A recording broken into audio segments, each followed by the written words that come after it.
Good morning, guys, and happy Tuesday. So for today for reading, you're going to be completing step 5 of our research. So you're going to need your reader's notebook to complete step 5, which is organize, all right? So you're going to go to Google Classroom and click on classwork. You're going to find Tuesday research. Step 5 is to organize. You're going to click and open it. And when you open the activity, it's going to look just like this. So you're going to organize your information that you researched, all right? So I'm going to model. So again, I'm using my reader's notebook where I wrote down my research questions, and then I also wrote down the information that I researched to answer these questions. So I need to organize my information. So I'm going to start off with early life. Remember, I researched Madam C.J. Walker. So my question was, when was she born? So that would go under early life. So under right here, I'm going to type when she was born. And remember, I paraphrased my information, so that's what I'm typing. Sarah Breedlove, also known as Madam C.J. Walker, was born on December 23rd, 1867. My next question, where was she born? So again, that's going to go under early life.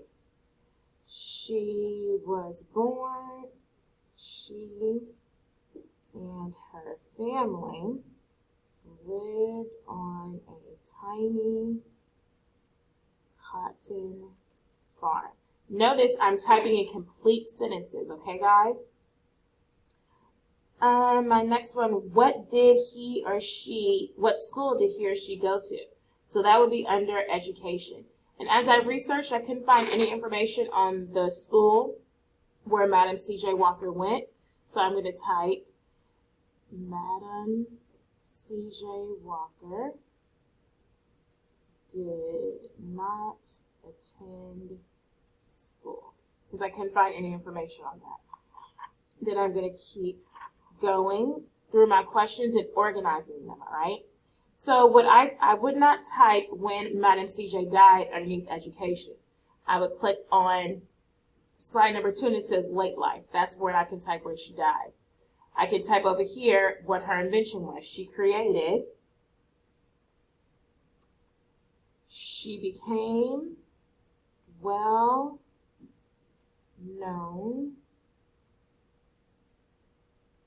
for being the first female millionaire and creating hair products. Her hair products were called Wonderful Hair Grower. Then I'm just going to continue on through my questions and organizing them. And don't forget, guys, there's 2 slides, okay? I'm going to organize all the information about their early life, their education, their invention, then click on slide 2, their late life, then any other extra facts that you researched, you can type here, okay? And remember to type them in complete sentences, all right? All right, guys, I hope y'all enjoyed completing step 5 of our research. We're halfway through, guys. So again, this is step 5 to organize the information that we've researched.